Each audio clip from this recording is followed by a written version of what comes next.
السلام علیکم و رحمت الله و برکاته. برادران عزیز، این حال ما قرار داریم در صلاح جامعه برای انسانانی که ماه شریف رمضان میگم ما قرآن خونده نمیتوانیم، یعنی چیکار کنیم؟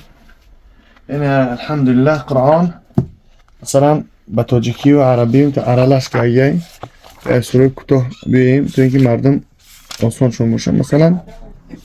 مثلا نه قل هو الله احد، مثال دیگه با پیروج که اگه به زبانی روسی به اینجاش قل هو الله احد الله الصمد لم يلد ولم يولد ولم يكن له كفوا احد. مثال کسی که رسه بودن با تخشتر میخونن. المهم اینه یه نمودش. خب برای انسانانی که میگن نمیتونیم خوندم، بیم نمودش اینه کلام الله. اینجا مثلا و اذا كنت فيهم فاقمت لهم الصلاة، در اینجا منسیگه و اذا كنت فيهم در اینجا بتوجیکیش پیریودش که ببین 3 و 9. خب اگر ایش هم که بگیم محقول دانه باشه برادران عزیز، همه خوبش با نگاه کنین با استای کسی که عربی را خونده میتونه ببینیم بهترش.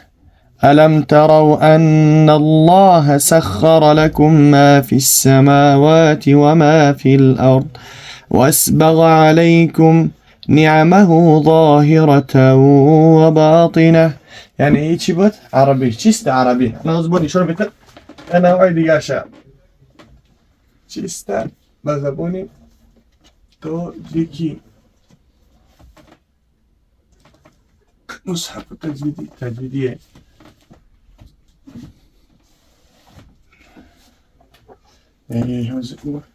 hoş da güzel tacıkıyor.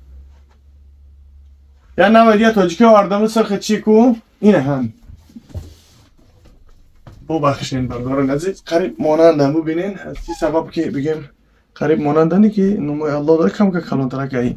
Bara insanı ki zeriniş sistem bıramını. Yani ترجمة معاني القرآن الكريم إلى اللغة الطاجيكية. قرآن الكريم ترجمة في تاجيكي. خب میگذاریم به قسم یک. مثلا والتين والزيتون. دیگه قرآن خیلی که در قرآن نوشته میده هم خیلی نوشته. در اینجا یعنی ترجمه همی قرآن. یعنی برای انسانانی که یعنی چیکار میکنه؟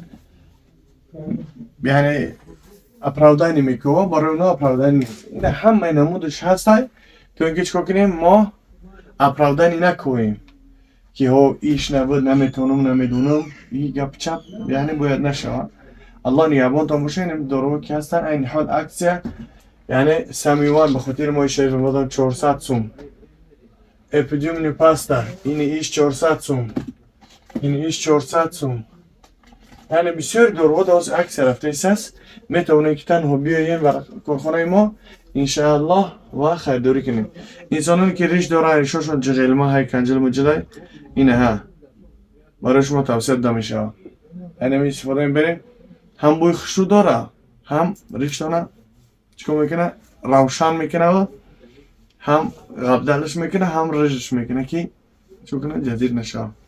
الله نیابان تو باشه. با دعا باشین. بسیار دارو دما هسته تاکشون انتظار هر اکادمی شما بیاین به کارخونه را. خدا نیابان تو باشه. السلام علیکم و رحمت الله.